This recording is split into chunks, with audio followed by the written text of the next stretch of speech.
Hello, illustrious fans of chess. Today I bring you another fantastic game by the virtuoso jan-krzysztof DUDA versus KARJAKIN Sergei KARJAKIN. Now, don't try to say it the American way. It's not a carjacking. He's not jacking a car. Carjacking anyway. So it's KARJAKIN Sergei, and I believe he was the youngest grandmaster for the longest time, before just recently Mishra won, also 12 years, a few months, and a few days. So Sergei Karjakin was one of the youngest grandmasters ever. And young Krzysztof Duda, at 23 years old, is putting Poland back on the map in chess history. I'm sure Najdorf, Rubinstein, like Akiba Rubinstein and Najdorf, who originally, especially Najdorf, came from Poland, uh, should be proud and smiling from up above at how this young Krzysztof Duda performed by winning the World FIDE Cup 2021. He did say he did had insomnia and was dizzy during this game, so there's really hope for all of us if we're not feeling good and still can give such a performance as he did to win the World Cup 2021. It was a dizzying stuff. Last few days. So this happened on August 5th, 2021, and here we go. So we start off with d4, knight f6, c4, e6, knight f3, d5, knight c3, c5. Notice this interesting configuration here. It's kind of like it's almost the center, a little bit off center now, towards the C and D files where the action is happening. And who will start taking first? So white takes first, then black, then he takes back with the queen, and we have now an the queen separated just by a pawn. Of course, the black knight is still protecting the d5 pawn. Then we have bishop attacking that protector to g5, bishop to e7 defending the protector. There's kind of like stuff being, going sideways here. e3 supporting the queen and moving up towards the center. Karjakin castles.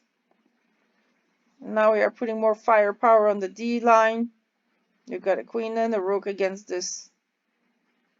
It's by itself. Who's protecting this pawn? Just the queen and the knight, but the knight is kind of occupied. It's being also attacked. Knight c6 attacking the queen. Queen goes to a4 attacking the knight that was just attacking the queen. Like turning tables on Karjakin. Bishop to e6. Protecting this pawn, who's kind of like interesting. Look at the board here. The center pawn, the black pawn, is like right in the center there, kind of the main event here for now. Bishop to b5, queen to b6, bishop takes, and bishop takes. Okay, we got the queens right next to each other on the A and the B files. Let's see what's going on. Very interesting configuration. This is considered the opening was the Queen's Gambit declined and the Dutch-Peruvian Gambit. Can be considered quite a risky one. But anyway, let's continue. We have knight taking on d5.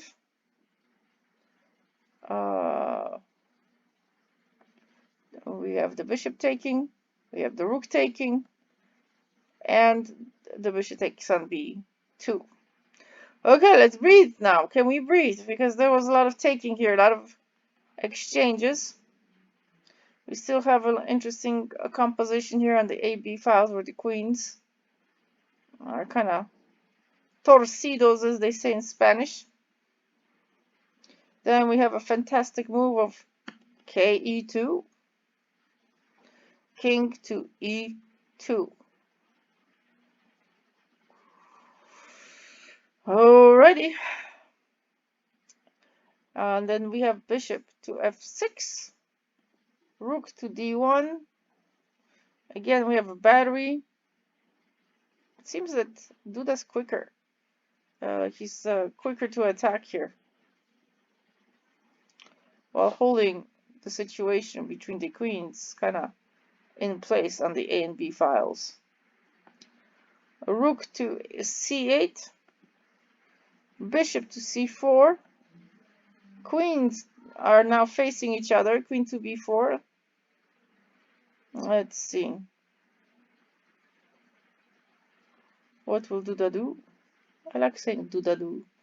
Like Scooby-Doo. What will Duda do?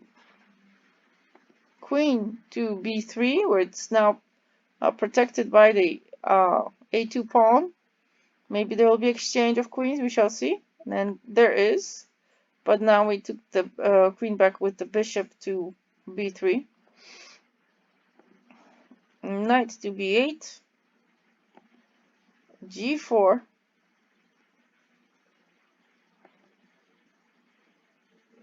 H6.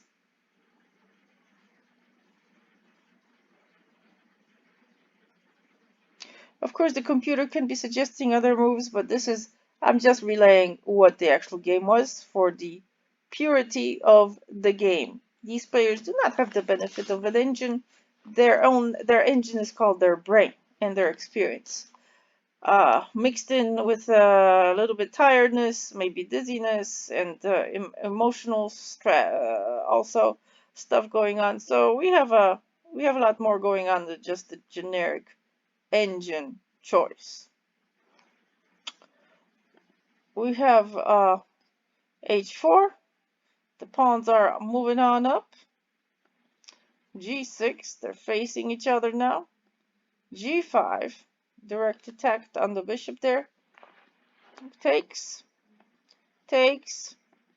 Bishop retreats. Rook to E5. Knight to C6. Back in the game here. Attacking the rook. Rook to D7. Bishop to D8. Rook to B5.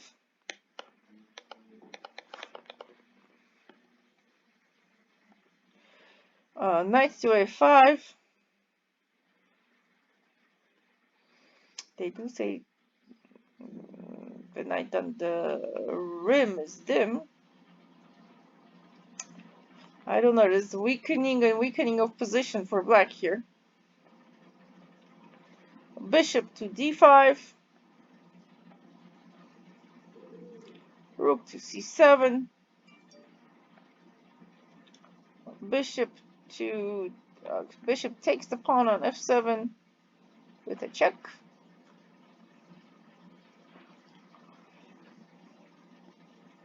King to G7.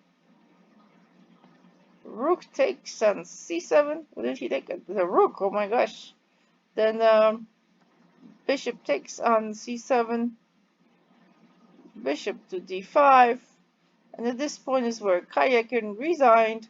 And this is how Duda, Jan-Krzysztof Duda, 23-year-old Super GM from Poland, won the World Cup, FIDE World Cup, sponsored mainly in Sochi, Russia. World Cup 2021. Congratulations to all the organizers for making an event as this big last all the way to the end without major hiccups. Takes a lot of time and effort to put on an event during a pandemic, COVID-19 times. These are 2021, which are still in pandemic times. And Jan-Krzysztof Duda will go down in history during these times, as being undefeated during this whole series of games in the World FIDE Cup, which is no small feat. He's still very humble about it. Let's put him on a household name type of list. He certainly deserves it and is now part of the candidates tournament.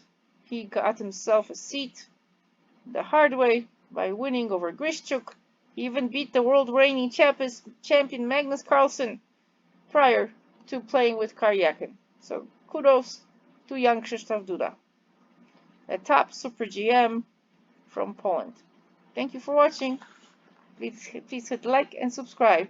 Au revoir.